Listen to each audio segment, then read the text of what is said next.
గుంటూరు తూర్పు ఎమ్మెల్యే గర్జించారు. గత ప్రభుత్వంలో మైనారిటీలకు జరిగిన అన్యాయాన్ని నిలదీస్తూనే కేవలం 10 నెలల కాలంలో సీఎం చంద్రబాబు నాయుడు, నారా లోకేష్ ఆధ్వర్యంలో ముస్లిం మైనారిటీల కోసం చేపట్టిన సంక్షేమం, అభివృద్ధిని కళ్లకు కట్టారు. ముస్లింల అభ్యున్నతి కేవలం తెలుగుదేశం పార్టీలోనే సాధ్యమనే విషయాన్ని మహానాడులో గుంటూరు తూర్పు నియోజకవర్గ ఎమ్మెల్యే మహమ్మద్ నజీర్ స్పష్టం చేశారు.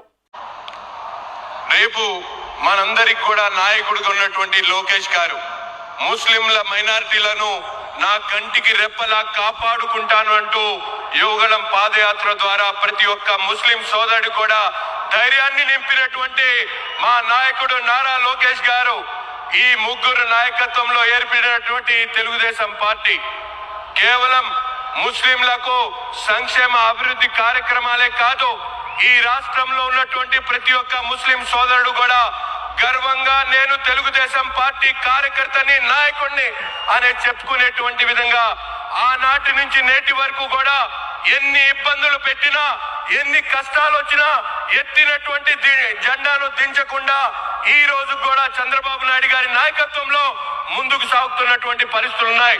ఈ రోజు 10% జనాభా కలిగినటువంటి మన ఈ ఆంధ్ర రాష్ట్రంలో ముస్లింలు వెనుకబడి ఉన్నారు.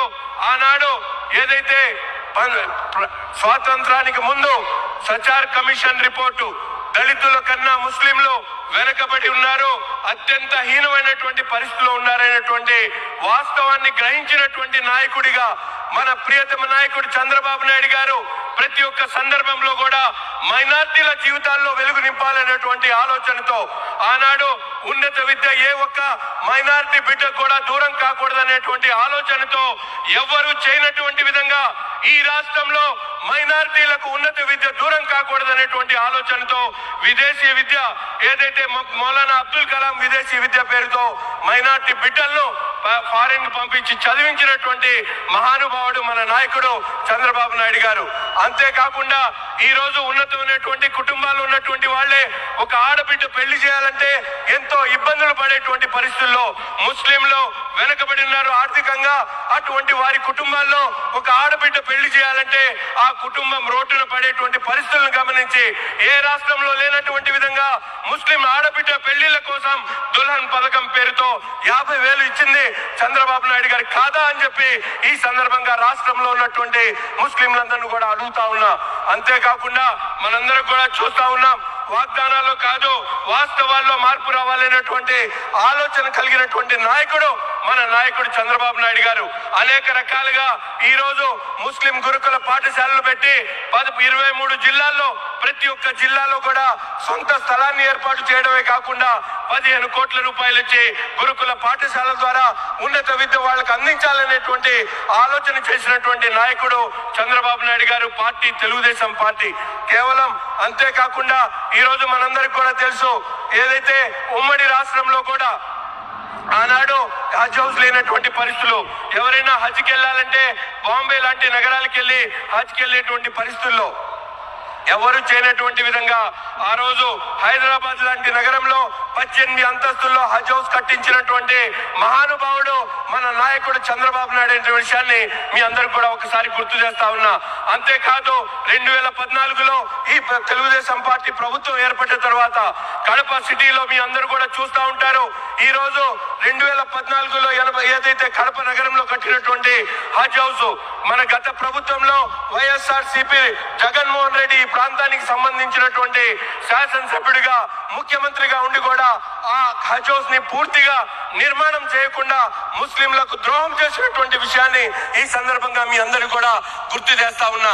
కరోనా లాంటి మహమ్మారిలో వాడుకున్నటువంటి హాస్పిటల్ గా వాడుకున్నటువంటి కడప హజ్ హౌస్ ని తిరిగి సిరంజీలు కూడా తీయకుండా ఈ రోజు వరకు కూడా అట్లాగే పడేసినటువంటి పరిస్థితులు ఉన్నాయి. దయచేసి ముఖ్యమంత్రి గారికి ఆ హజ్ హౌస్ ని నిర్మాణం చేసి మీరు చేసినటువంటి ప్రయత్నాన్ని పూర్తిగా నిర్వహించాలని ఈ సందర్భంగా కోరుతా ఉన్నా. అంతేకాకుండా విజయవాడ నగరంలో కూడా హజ్ కెళ్లేటువంటి యాత్రికుల కోసం 80 కోట్ల నిధులను కేటాయించి పూర్తి స్థాయిలో అభివృద్ధి చేసినటువంటి కార్యక్రమం. కానీ అంతేకాకుండా మనందరికి కూడా తెలుసు, మనందరికి కూడా ఉర్దూ భాష అభివృద్ధి కోసం గతంలో ఏ ప్రభుత్వం చేయనటువంటి విధంగా డిఎస్సి దగ్గర నుండి ఉర్దూ ట్రైనింగ్ కోసం పిల్లలకు 2 కోట్ల రూపాయలు నిధులు విడుదల చేసి ఉర్దూ డిఎస్సి కోచింగ్ కానీ ఆర్ఆర్బి కానీ అలాగే అనేక కాంపిటేటివ్ ఎగ్జామ్స్ లో ముస్లిం మైనార్టీలు ఉన్నత చదువులతో పాటు ఉద్యోగాలు కల్పించాలనేటువంటి ఆలోచన చేసినటువంటి నాయకుడు మనందరి ప్రియతమ నాయకులు నారా చంద్రబాబు నాయుడు గారు. ఈ రోజు రాష్ట్రంలో మనందరం కూడా చూస్తా ఉన్నాం, ఏదో మాటలు చెప్తా ఉన్నారు. రాష్ట్ర అభివృద్ధి ఒకవైపు, ముస్లింల సంక్షేమాన్ని ఒకవైపు తీసుకుని వెళ్ళి ఈ రోజు మాటలు చెప్తున్నటువంటి వైఎస్ఆర్సీపీ నాయకులు నాటకాలు ఆడుతా ఉన్నారు. ఇక్కడ ఆ రాష్ట్రంలో ఒక మాట మాట్లాడతారు, కేంద్రంలో ఒక మాట మాట్లాడతారు. వక్ఫ్ బిల్ పేరుతో బూచీలాగా చూపిస్తా ఉన్నారు.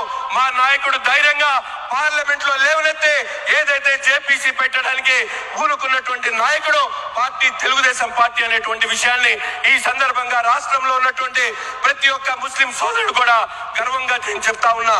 అంతేకాకుండా మనందరికి కూడా తెలుసు, మౌజన్ ఇమాంలకు సంబంధించి వారందరూ కూడా మిగతా వారితో సమానంగా ఉన్నతమైనటువంటి జీవితాలు గడపాలనేటువంటి ఆలోచనతో ఒక పక్కన ఇమాంలకు 10,000, మౌజన్లకు 5,000 ఇచ్చేటువంటి కార్యక్రమాలు పెట్టడమే కాకుండా ఈ రోజు రంజాన్ పండుగ వచ్చినా కూడా రంగులేసుకునేటువంటి పరిస్థితులు గత ప్రభుత్వంలో లేదు. కానీ మన ప్రభుత్వం వచ్చిన తర్వాత ప్రతి మసీదు కూడా 5,000 ఇచ్చేటువంటి ఒక మహత్తరమైనటువంటి కార్యక్రమాన్ని మన నాయకుడు తీసుకున్నటువంటి పరిస్థితులు.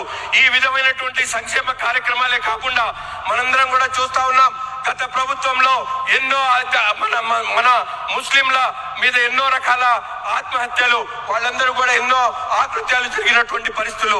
ఒక పక్కన హజీరాబీ గాని, అబ్దుల్ సలాం గాని, అలాగే ఆత్మకూరు నగరంలో 100 మంది ముస్లిం కుటుంబాలను బహిష్కరించినటువంటి పరిస్థితులు.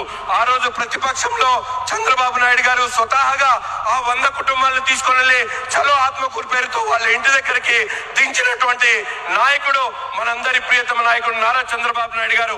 ఇటువంటి నాయకత్వంలో రాబోయేటువంటి తరానికి నాయకుడిగా మన అన్న నారా లోకేష్ గారు, ఈ రోజు నేటి తరానికి మన చంద్రబాబు నాయుడు గారు, గతంలో అన్న నందమూరి తారక రామారావు గారి నాయకత్వంలోనే ఈ రాష్ట్రంలో తెలుగుదేశం పార్టీ హయాంలోనే ముస్లింలకు నిజమైనటువంటి సంక్షేమం, అభివృద్ధి సాధ్యమవుతుందనేటువంటి విషయాన్ని తెలియజేస్తూ ప్రతి ఒక్కరు కూడా ఎత్తినటువంటి జెండా దింపకుండా మేమందరం కలిసికట్టుగా ఈ రాష్ట్ర అభివృద్ధిలో భాగస్వాములవుతూ ముస్లింల అభివృద్ధి కోసం పాటుపడుతున్నటువంటి తెలుగుదేశం పార్టీని గెలిపించుకోవాల్సినటువంటి అవసరం ఉందని చెప్పి ఈ సందర్భంగా తెలియజేస్తూ